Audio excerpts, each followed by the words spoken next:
All right, we're back for our final session of the day today, which I am wildly excited for. This is going to be spicy, in my opinion. If you don't know the people on the panel, I think this is going to be an absolutely fantastic conversation. So, without any further ado, I'm going to go ahead and add everybody here as co-hosts. So, let's please go ahead and welcome Marian. Hi, Marian. We've got Christina. Welcome, Christina. So happy you're here. We have Eric. Hi, Eric. So happy to see you. We have the one and only Kim Rohrer. What's up, Kim? So glad to see you. And then last but not least, we have Akima. And Akima, we're so lucky to have Akima here. Our organization, so Rethinkability, is partnered with Akima's organization. They are our fiscal sponsor, our 501(c)(3), who is doing all of the work behind the scenes to ensure that this can be an accessible summit. And so huge, huge thank you to Akima, but I will pass this on to you all. So thank you. Welcome. Friends. Hello, thank you. Thank you for that. And Greer, I just want to say before I started that hold music, I was jamming over here. Love it. Me So, too. so welcome everyone. Welcome everyone. Hello, and welcome to our session, Caregiving Responsibilities and Navigating Return to Work Transitions. I'm excited to have such a diversity of experience on our panel today. And to save time, we put their quick bios up on the screen rather than doing a full round of introductions. So we'll send out their information so you'll learn more and connect with them after the session. Okay? So what I wanted to do is basically let's get started with the thing today. While caregiving doesn't, excuse me. All right. While caregiving doesn't usually fall into the typical categories we think about when we think about disability inclusion, there are actually many ways in which caregiving and disability inclusion overlap, even outside of the more obvious caring for someone with a disability or being pregnant or being on pregnancy disability leave. So today, we're going to focus on both caregivers and the companies they work for with practical actions for you to take to get started right away. So in our prep calls, we realized that the need of caregivers at work are pretty universal, with some industry-specific nuances that we need to consider. So Christina, can you share a little bit about what you've seen in your experience as an HR leader? Yeah, happy to. I mean, I think that, as you mentioned, caregiving has a lot of different responsibilities and can look different in many ways. I think one thing we see is that there are a ton of benefits, and how to utilize those benefits, especially in the caregiving space, are hard to understand. I think there's a general sense, and in the session before, they talked a little bit about this, but how much, having compassion and goes a long way, like the psychological safety to share and kind of having that underlying tone of support really allows you to ask the questions about what is available to you. And some of the things we've seen is just, being able to adapt leave policies so that it's inclusive of those for caregivers, educating teams and understanding what having flexible working arrangements. I think in the last one too, they talked about being able to turn your video off, being able to have Mhm. remote options. I think things that support you throughout the workday. But one thing we've seen a big gap in is how are you supported, while your workday is continuing and all the things that you do have to do as a caregiver, whether during those hours or after hours. And so a lot of, care navigation and additional support outside of work, having backup care, et cetera, have started to kind of come into the market and are really exciting to see because it doesn't stop after the 9 to 5. So I think that's a big win in an area that's starting to kind of shift as well. Yeah, thank you for that, Christina. You're absolutely right. It does not stop after the 9 to 5. Spot on. Akima, You work primarily with the entertainment industry. What kinds of differences do you see there? So the biggest difference I think with the entertainment industry, and I will say, I often say entertainment is the first gig economy. So when we talk about non-traditional workers, contingent workers, project Okay. workers, those folks, that really is what the entertainment industry is comprised of. And I think some of the biggest things that we see there are just that there are not necessarily any mandates for those kinds of infrastructures. And so because of that, a lot of times it becomes who is willing to provide that kind of support as opposed to the mandate or the expectation or the regulation that it be in place. And so, what we are beginning to see, though, especially as so many things are changing in our nation today, we are starting to see more and more people really think about how they can preface this for that kind of project-based economy, how they can look at backup care differently. Pop-up care is one of my favorite things ever. Please feel free to ask me more about that. But those kinds of things are really starting to be explored, and people are starting to play with how we can be much more flexible in our care structure, especially in an industry that is both so inflexible and yet has no real structure at the same time. So those are some of the things that we kind of see, and I'm happy to share more about that if I didn't quite answer the question. Thank you. Yes, thank you for that, Akima. Not pop-up care. I'm a shopper, so I love a pop-up shop. So I think I might need to talk to you about that pop-up care. But does anybody else want to chime in? Does anybody else have anything else on this topic? Okay, great. Next, we're going to talk about the mindset, reframing the return to work. Okay. Now, caregivers often internalize guilt. I'm not disabled, or I don't want to burden my team, or I'm just going to power through, things of that nature, which leads to burnout and underutilized benefits. In your experience, what's one key reframe you've seen help people prepare for their returns to work? Marion, why don't you get us started with this one? Oh, love, I could talk about this all day. All right, let me preface this with in full showing up as your authentic self. I am disabled and I had a medical procedure this morning and I'm still a little bit woozy on the drugs and on the anesthesia. So I cannot be held responsible for probably what's going to come out of my mouth, but hopefully it makes it more entertaining. Um so my kind of input to all of this, I guess it's twofold. I was a parentified child. I was a carer for my dad from as young as I remember, right up until he died. My dad was the love of my life.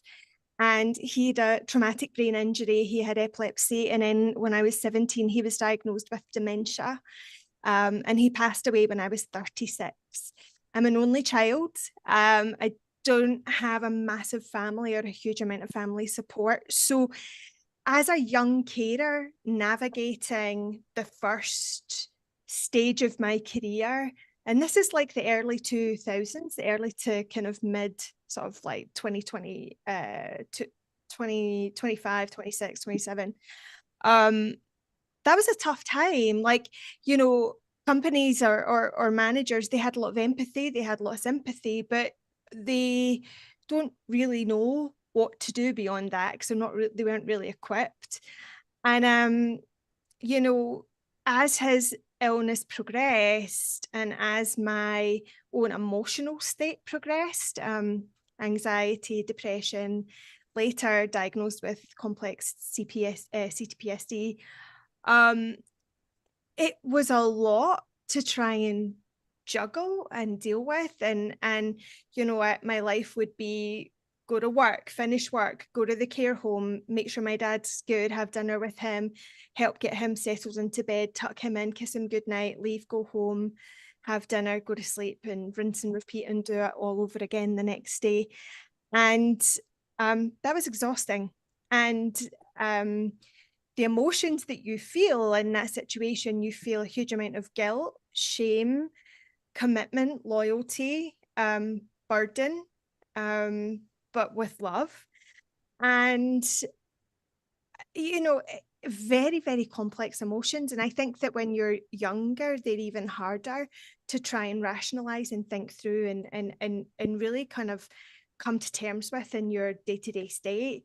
The last 5 years of his life was really hard. Like, I would go to bed at night with my clothes laid out because it was always in the middle of the night. I would get these phone calls. He's really ill. You need to come. The ambulance will be at the ER. We'll meet you at the ER type situation. And we had about 4 or 5 situations where he was probably going to die, but didn't and bounced back and then would be back in the care home. And living through that takes a huge amount of toll on caregivers because it's unpredictable and it is every situation is different and it really compounds as time goes on. And then when he died when I was 36. And I think when you lose someone who has something like dementia, you think that, oh, I've done all my grieving up front. I've done all the hard work up front because for 20 years, my dad has been leaving me. But that wasn't the case. And in fact, about 2 years in, I think that delayed compounded grief just really started to set in. And I went through burnout. I went through clinical burnout. I had a breakdown and I took a year out of my life to get well and to refocus and reframe.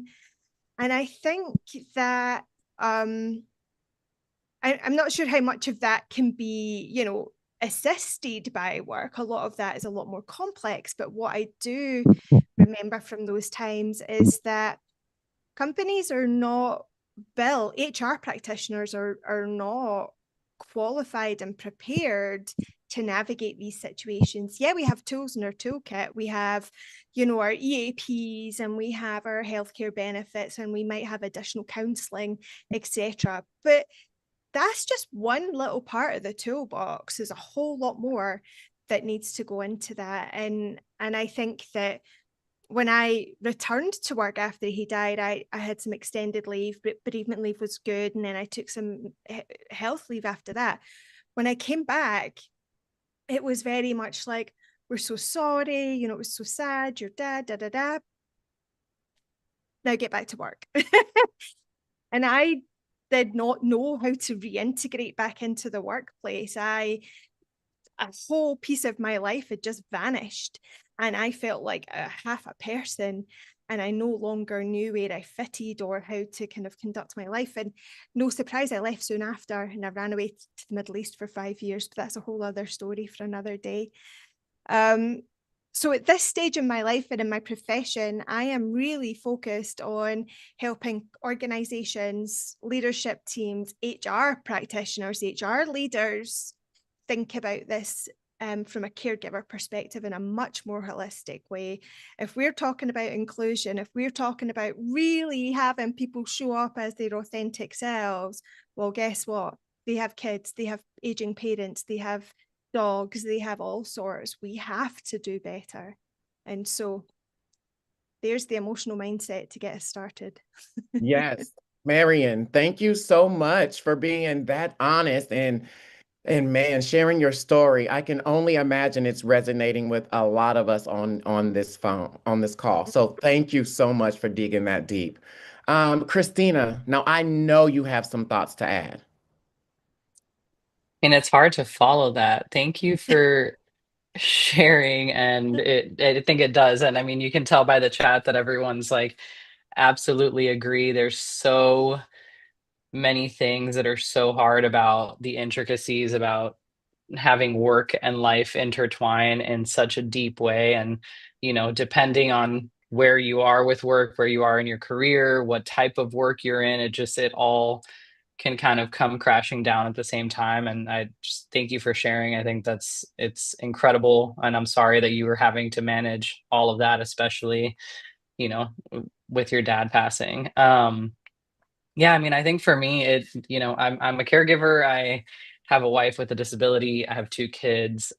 It was an unexpected. It was 3.5 years ago. She had a spinal cord injury, and from one night to the next, our entire life shifted, and I was now a head of HR working out of a hospital room instead of out of an office, and didn't know even as an HR professional how to take advantage of any of the benefits that were available, the ones that were not available and should have been, and the way that I think the biggest reframe and mindset I had to have was I had a long conversation saying maybe I should leave work, right? Like I think this is an incredibly important moment in my family's life. I need to be there for my son. I need to be there for my wife. And how do I, drive that while I'm also working endless hours? And a big part of, whether it was the guilt or how to support the family and myself in the right way, a big thing was like I did love my job. It was a safe space for me. I did have an amazing team, and a part of it was like it was a piece of normalcy for me to go back to.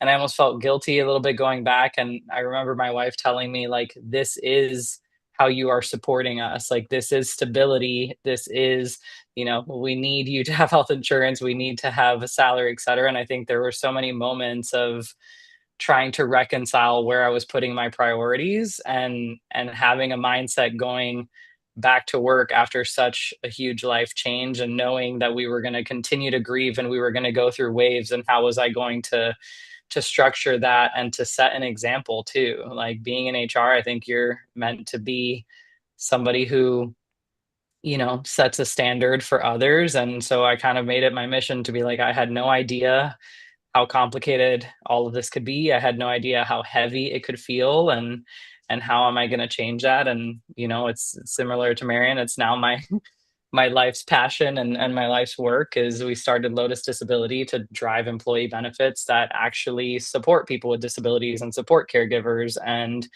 have them be seen holistically. So I couldn't agree more. And I think the mindset when you go back, and the mindset 2 years after, and just how things evolve, I think it's important to be telling yourself like you're doing the things that you need to do for you, and you hope that an organization supports you in what that is. So I couldn't agree more, and yeah, I appreciate everybody for sharing their stories, because that's what goes a long way. Yes, and for you too as well, Christina. Thank you for that. Very, very strong person you are there. Does anyone else want to chime in? I wanted to say just two quick things on mindset, Eric. My story is that I went back to work twice after having two boys, about 2 years in between the two of them, and finding that there were so many resources for the baby and so few resources for the personal and professional identity crisis and transition that the grown-up was going through. And I'm sure that I had undiagnosed postpartum anxiety, and I was a puddle of tears and mess on the kitchen floor for way too long. And I think two things that I would like to say specific to the mindset about the return. One is the return to work after any leave is a process and not an event. I expected, oh, after a week, like I'm going to be fine and I'm going to be back in the saddle. It took a year until I felt normal-ish from that return. And so I think giving ourselves grace, having managers who like expect you to have this be a longer process than just snapping your fingers is really, really important. And the other thing I wanted to offer was just what a leadership coach shared with me around guilt, which is when you find your brain saying the words, I feel guilty because, to pause and replace those words with, I made this decision because. I had a lot of guilt when I walked out of the door early at the end of the day because daycare was going to close and they were going to charge me $10 a minute if I was late to pick up my kid. And, my face would get all red and I was like, oh my gosh, what am I doing? I'm leaving. And, changing that narrative to I made this decision because I want to take care of my baby, or I made this decision to stay late at work tonight because this project is important to me and I can be fully present with my family when I get home afterwards. So, be careful what we think, because it doesn't always help us. Yes. Thank you, Lori. Thank you. And before I transition to the next topic, I do want to call out Danny said something in the chat that it's just hitting me. It says, if you're not intentionally creating places of inclusion, then you're unintentionally creating places of exclusion. Oh my gosh. Spot on. Next, going to be logistics, making the return predictable, even when life isn't. The consistent unpredictability of caregiving creates mental overload, right? Without structure, returning to work can feel chaotic and unsustainable. Akima, what's something simple that workers should think about to make the return more predictable? So I love this question. Um, and I will say, I think it's two part. The first is for workers specifically, and I don't say employees, and again, because there are, and I have to preface it like this for the thing I say next to make sense.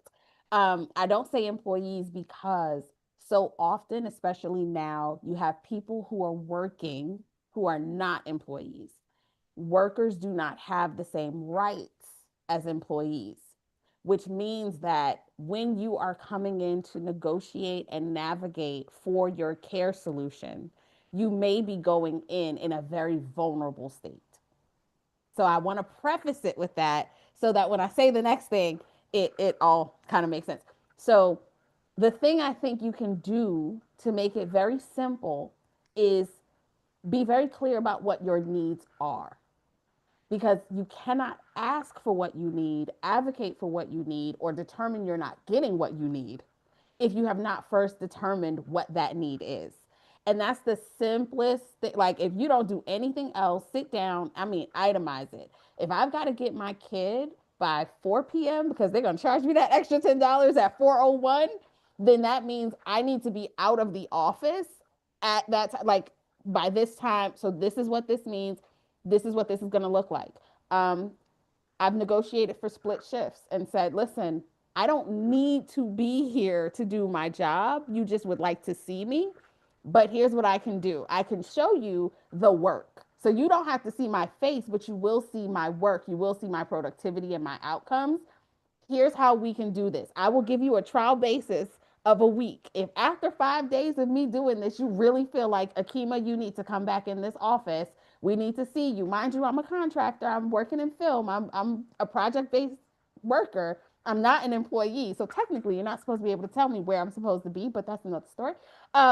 But 5 days of this, if it's not working, then we can come back to the table and discuss what's actually going to be beneficial. But I had to first know, what do I need? And so before you do anything else, itemize what are your necessities. Nice to have, need to have, blue sky, right? And so this way it becomes very clear for you, um, what is it that I'm not getting, or how can I negotiate that so I can fill those gaps so that I can show up as my full self, but also be able to be the caregiver or the recipient of care that I need to be outside of the workspace. So, one simple thing, itemize your needs before you do anything else. Thank you for that, Akima. Exactly. Advocate for what you need to be the best person you can be at these places. Exactly. And then, Lori, what's something you've seen work well with your clients? Yeah, so I have three short tips here. One is um, I tried to, when I went back to work after leave, I tried to like go back and make up everything or read everything that I missed and check out, I'll read all the emails and like just try to catch up on everything that I had missed during the couple months that I was out. And that was a disaster plan because then 3 months in, I was feeling not only like super behind on what I was trying to accomplish, but still like I hadn't caught up on the things from when I left. And so one sort of logistical tip is when you're going back into the office after a leave to set up meetings with your key stakeholders. You could even, the week or two before you go back, you could say, hey, I'm going to be back on X date. And like, let's put some meetings on the books. And then ask those people two things. One, what did I miss while I was out? And two, how can I help now that I'm back? And it sort of is a more future-oriented conversation. The second tip I want to offer is if it is possible to transition back after a leave in increments or have a transition plan and not go full-time from day one, at the very beginning, see if that is something that you can negotiate. I did a phased back return with my first child, and that was incredibly helpful. It also allowed me to drop off baby at daycare and go home and cry and pump and then go back and pick them up after 2 hours and just sort of phase in a little bit at a time.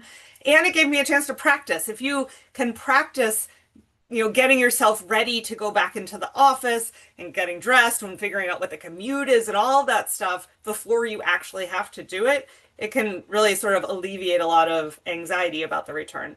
And then the last thing I want to say about logistics is on the home front for yourself, for your family, like pick one time during the week when you're going to regroup. We call it our Saturday meeting and our Saturday basket at our house, where on Saturday night for many, many years, my husband and I would have a hot date on the couch and we would like go through all the things, like we call it the detritus of life that we didn't want to have to deal with during the week, the like scheduling of doctor's appointments and the paying of bills and all that stuff.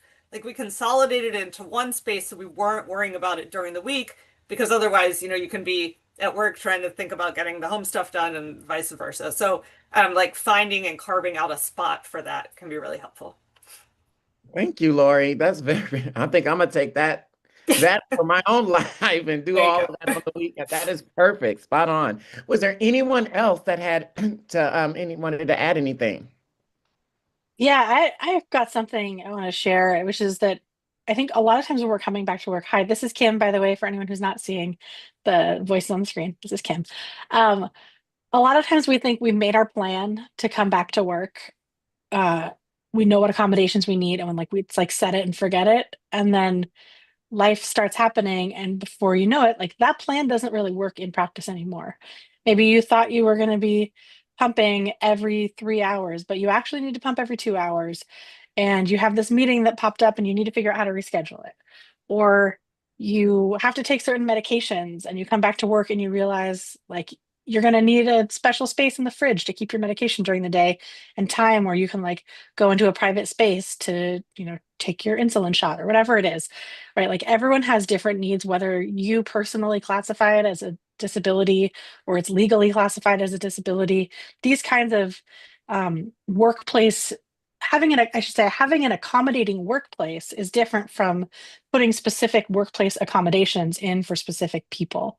So think to yourself, if you're the HR person, I got this person coming back to work. I'm going to check in with them after the first 30 days, and I'm going to just put a monthly reminder on my calendar to check in and say, hey, how's your reentry going? What can I do to support you better? Is this specific thing working? Is this working? Do you have any suggestions for how we might make this easier for the next person? That question is often a better way to get feedback on how it's actually going for them than asking them specifically. If I say like, Christina, can you tell me what's been working and what's not for you?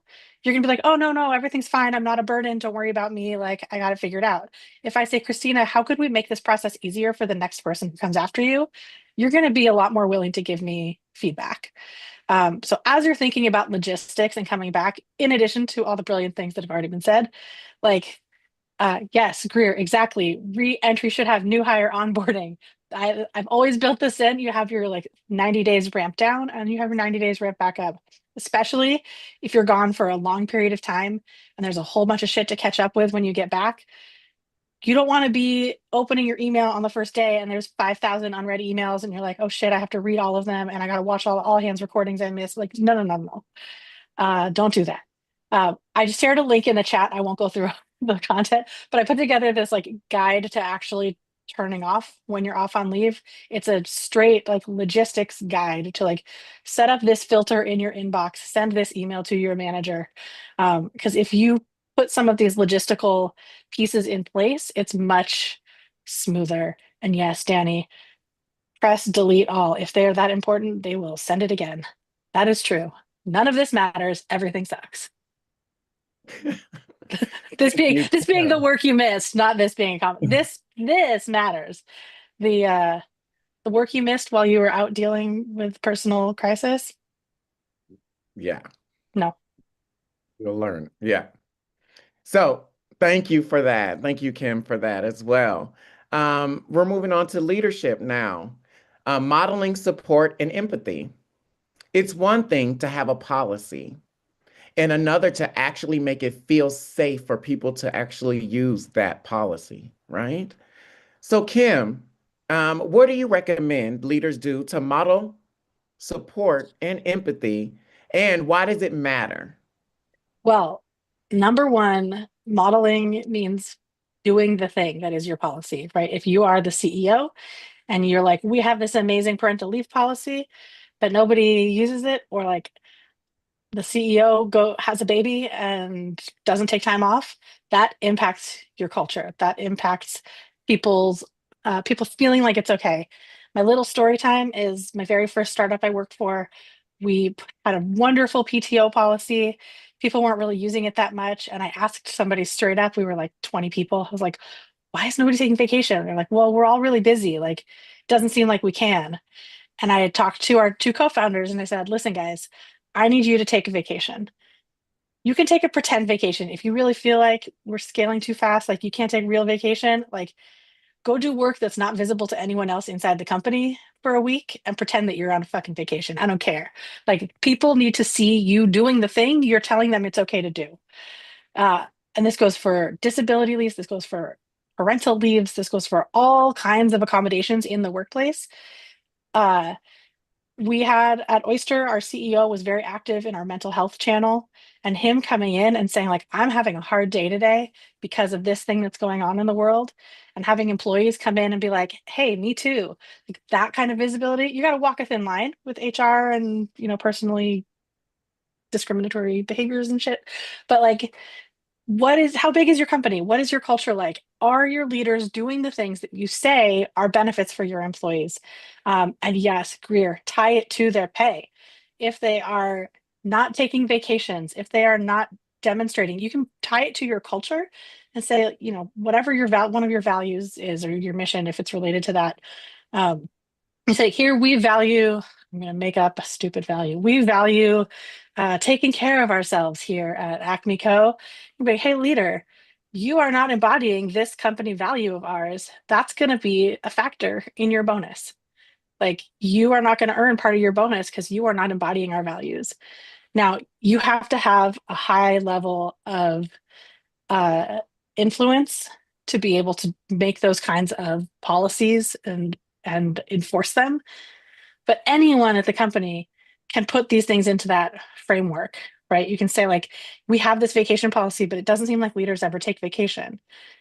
Put it in an anonymous question at the all hands. Like, you don't have to expose yourself. You don't have to be the one making the changes, but like everyone can have a voice in trying to push their leaders to be better leaders. And if you are a leader, do a quick rundown of your full suite of benefits and perks and time offs and all this stuff, and take a hard look in the mirror and see if you're using it. Do you use the mental health benefit? Do you use the gym stipend? Did you get yourself a special ergonomic chair? And then the last thing I'll say on that is, as leaders, it's not just about doing the thing, it's about the visibility. So if you have a really flexible time off policy, but people aren't taking time off, and you as a leader, you're like, but I took a vacation. When you came back from your vacation, did you share with anybody about your vacation? Did you like post it in your fun Slack channel, or give a shout out to the people who covered for you while you were on vacation? Or like, I don't know, post a dumb LinkedIn post about your company's policy and what you did on your summer vacation. Like, there's lots of ways you as a leader can show up and be a visible, uh, active participant in these accommodationally oriented type things. I'm in an angry mood today, guys. I'm like in a ranty mood. Like, do better. Well, thank you, Kim. Thank you, because that was great content with that. So I appreciate that. And then, Marion, what are some outcomes when leaders normalize caregiving in workplace culture? Oh, honey, I'm gonna like take Kim's kind of like soapbox angry, and I'm gonna like kick it up a few notches because I'm still a little padded on the propofol and all the other drugs from this morning. But like, just kind of extending on some of that. I mean, talk about it, man. Like, just talk about it. Normalize this stuff. This is not a guilty, dirty secret, right? Normalize support conversations. Do you have an ERG that recognizes a community of carers, right? Caregivers in your organizations? If not, why not, right? It'd probably be one of the best attended. You know, sort of leaning more into my PhD research, where my research is about how companies have approached remote hybrid return to office and how that's impacted, employee psychological safety, psychological contract, right? Spoiler, it's totally ruined it, because if you bully someone into being in office, guess what? They're not going to feel psychologically safe, right? But, if you take an approach to flexible working without shame, without questioning, without shining a light and giving people the third degree as to why they need it, but just accept and trust your people if they say, hey, I'm having a really tough time right now. I've got a sick child. I'm caring for a terminally ill parent. My dog's dying, whatever it might be. Like, trust them and trust that they know what they need. And taking that on a level, if you have a third party that manages your accommodations and your LOAs, or even if you don't, even if it's internal, don't just make it about the damn employee, right? Like, if I get so frustrated where employees apply for maybe an extension to a leave or whatever it might be because they're caring for a dying relative, and computer says no because it's not about you, it's about someone else. Like, fuck off with that already. Let's actually think about holistically how we're supporting employees' lives as they navigate these very difficult stages of their lives. So make sure that your accommodations process is a damn sight better than what it is today, probably. I think kind of in this current trend as well of location strategies and companies bringing employees back to offices and back to hubs after the glory days of where we could all live and work wherever we want, don't be heartless, right? Do you not think that your critical talent is going through shit like this as well? Do you not think that your top salespeople or your best engineers or whoever are not dealing with, family problems, sick children, sick parents, whatever, and yet you're going to kind of force them to relocate because that fits with your location strategy, when the person that they're caring for probably has a finely curated, finely tuned care team in their current locality, right? Whether it be palliative care or specific physicians, whatever that might be. And then you're going to be like, well, tough tits, you're all going to have to move to X location. What? Are you kidding me with that? Like, what the best way to lose your top talent, your critical talent in one fell swoop? And that just blows my mind.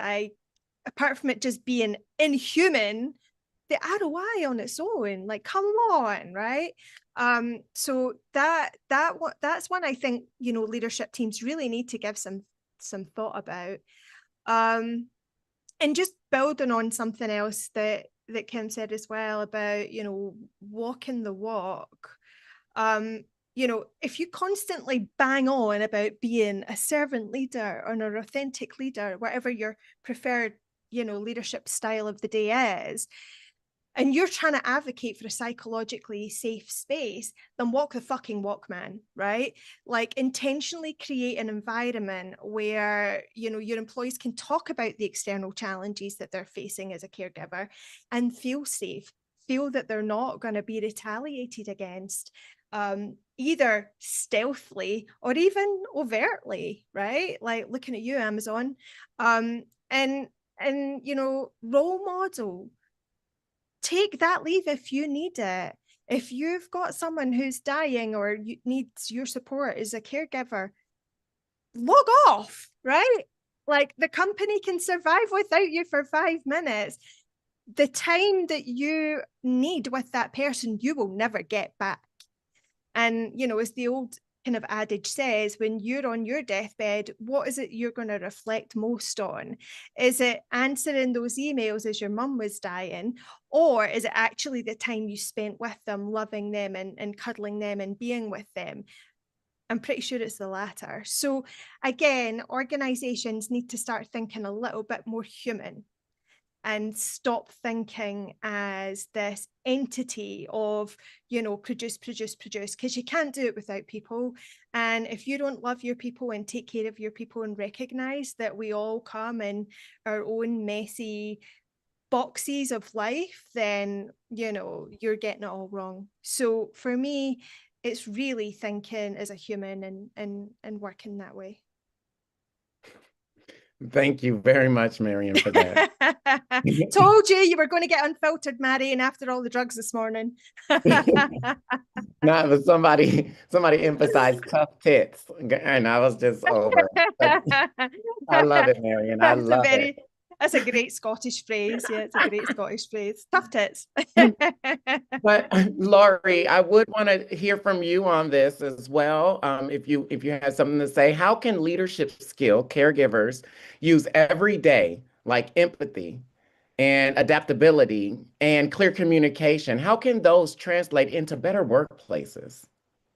The first thing I think we need to do is to call out the fact that all these skills that we gain through caregiving are directly useful in our professional jobs. And I think, we all think, oh, well, now that I'm a caregiver, now that I'm a parent, I just can't be as good at work. That's baloney. I mean, really, we prioritize better, we care more, we connect more. And I mean, one of the skills I like talking about is the ability to meet the needs of demanding clients who can't articulate their needs very clearly. Like, that is a human baby, right? Like, right there. So I think we're making better workplaces when we can encourage people to talk about those skills that they're gaining. I always encourage new parents when they come back from leave to not skip their performance review if they're given the option to do that, but rather to call out all the ways that they made their leave and return successful for their team, all the skills that they employed. So if you're a manager, you can encourage people to be talking about these skills. If you're a manager, you can say, hey, some of the skills that I have here that I use on this team are because I was a caregiver. I think it helps people, one, flip that narrative that somehow they're less valuable because they, have less flexibility or they have other people they're caring for. And it creates a more collaborative and just healthy environment, and thinking only that the skills that we gain in some training are the only ones that are useful. Thank you very much. Thank you, Laurie, for that. Was there anyone else that wanted to have anything on leadership before we move on? All right. And then what we want to talk about lastly is the community, building networks of care at work. Okay. So being a caregiver at work can be isolating, especially if you are one of the first or don't have a culture to actively celebrate and connect caregivers. So Christina, what are some ways that individuals can build a network within their workplaces? And then how can employers support that, spinning me up an ERG? Yeah, I mean, I think, ERGs are great, Slack channels are great, places where people can go and share their stories are incredible. But like you said, if you're the first or you kind of feel, I mean, I felt this, it was like, who do I relate to when I go back to work? And I call it the fortunate circumstance where my leader had been at American Express for 30 years, and a year prior to my wife's spinal cord injury, she had lost her husband and had set an example that I didn't necessarily agree with, coming back to work, and just like, her way of compartmentalizing was very helpful to her. And I think as her HR partner, it was like, how do I do this differently so that I can create a space for not just myself, but honestly for her and for everyone on our team to be more open about the things that we struggle with and the processes that we're all going through, because it's not just an event. And so, I think a big part of what I started to do was just share my story. I made it very clear what my priority was, and that I was here to do my job, but I was also first and foremost going to be there for my family, and that we were in a big transition. And any chance I got, I shared my story. We created spaces where, whether it was dependent on other situations happening in the world or ways that we could be vulnerable with my team, I created like a share your story. And it was like how we started every meeting where, I shared a little bit about what was going on at home or a win that we had. We had a board where we took Polaroids every day after having a spinal cord injury. Like progress feels very minimal as you're making small changes that used to be normal prior to. And so we had this big board where we took Polaroid pictures and shared kind of the progress we were making each day, even though incremental was like really big for us. And so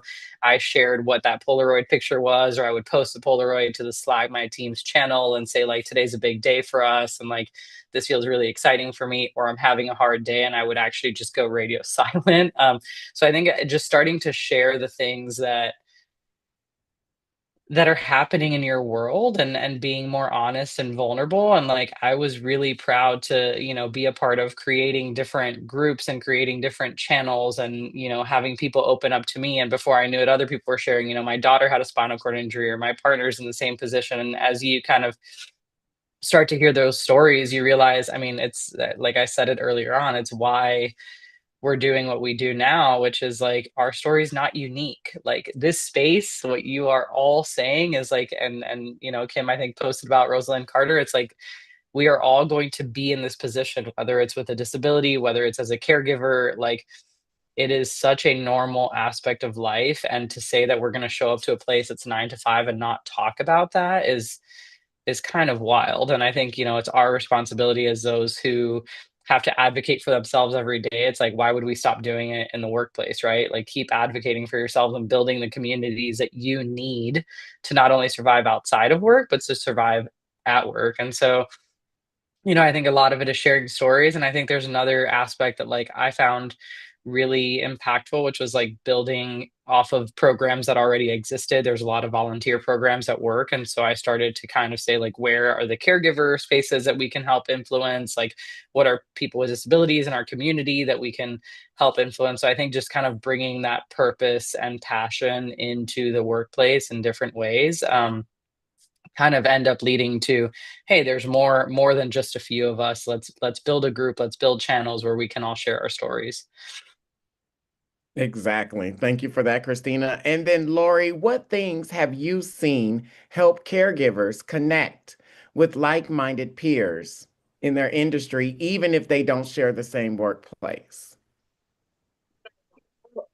I'm a serial founder of working parent and caregiver ERGs. So I'm going to start like in the workplace. Getting these groups off the ground really, really helps people to connect. In the first workplace where I set one of these up, I was not intentional, however, about making sure that the leaders of the group were both male and female. So the second group that I set up when I was at a law firm, I intentionally invited a male partner to lead the group with me so that moms and dads could be seen as leaders in the group. And moms and dads showed up because there were, dads who were very visible in that. In terms of outside of the workplace, I mean, one thing I popped into the chat is that um, I lead this group of the leaders of working parent and caregiver affinity groups, and there are people in there from banks and law firms and sports teams, like some professional golf association and nonprofits and global organizations. And it's a good way to sort of brainstorm, hey, how is your industry doing this? Do you have some good ideas in your industry that we could bring over to ours? And what does your bereavement policy look like? And how can we incorporate that into our world? And so I think like tapping into like finding those other people, like Christina was talking about, who have that same experience, even if they're not in your same workplace, and then being able to brainstorm with them around ideas that you might bring to your workplace, can just help spread better ideas all around.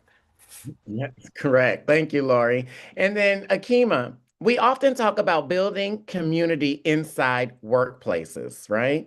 But what are some ways we can build ecosystems of care beyond them, spaces that protect and sustain us when work is falling short ourselves? You just spoke to my whole entire heart. You said ecosystem.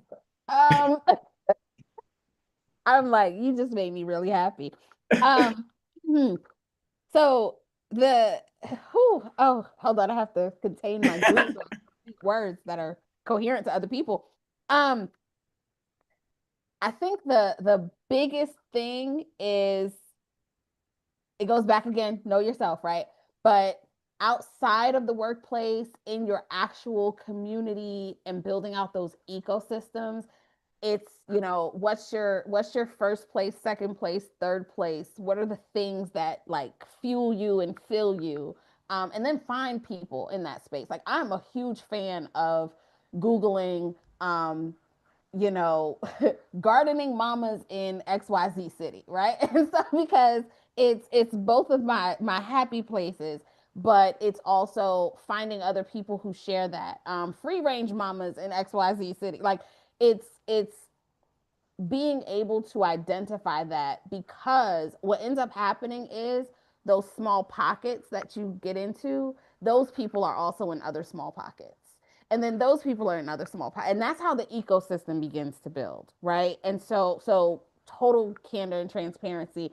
I am on a modified bereavement leave right now. A few people do know that. I lost my grandmother last month. And those ecosystems have sustained me for the last month. I've been caring for my grandmother for over a decade. I have been very immersed in advocating for her every day. Like I literally just had a conversation with someone today about how I didn't know what to do with myself for a while because my usual span of care time with her coordinators is gone now. And so I was like, wait, that's open. Um, and a friend of mine who knew this reached out with some other friends and was just like, there was a check in. And so it's like, I still got my time, but not doing what I would normally have been doing with it. And it's because that ecosystem of care existed where I was sharing what I needed with people. Again, got to know what you need. Sharing what I needed with people, telling them what was going on with me.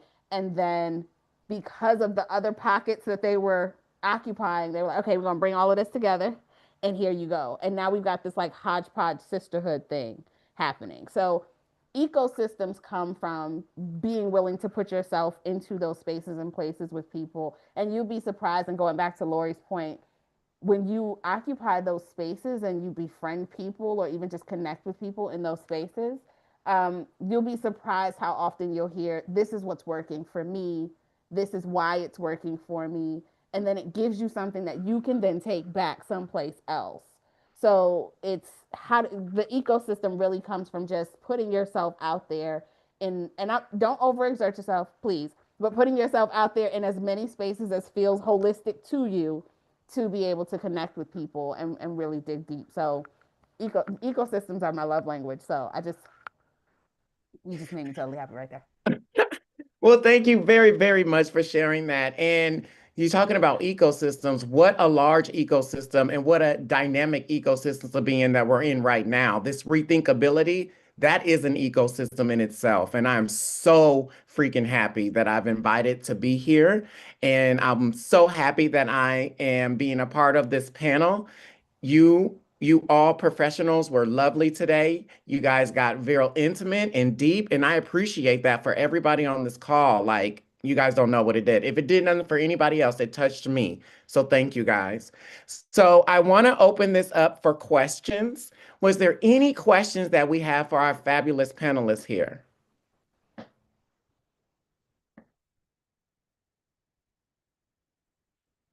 Let's see. I have not been able to keep up with the chat at all. So I don't know if there's questions in the chat, but I'm those of looking. you who are I, still I here, have like, kept up with the chat and there aren't very many questions, but I will say that there is great. a lot of Kudos. people are feeling this. I think people are feeling really seen. I think people haven't, uh, my husband is my caretaker, right? And so I think in a lot of ways, it's like we don't talk about stuff like that. And I think the fact that Akima, you're here talking about what you need and the support that you have as a caretaker while you're getting that, I think is just, it's so powerful. And I'm so grateful that you all have shared your stories and shared how you're making changes and how you have also empowered others to do the same. So this is, I'm trying not to get emotional right now because this was a really, really impactful day. And this, I think, was just the perfect closing out. And so I just have to say thank you. Thank you to everybody on this panel for sharing your stories and your time. And I think we'll close.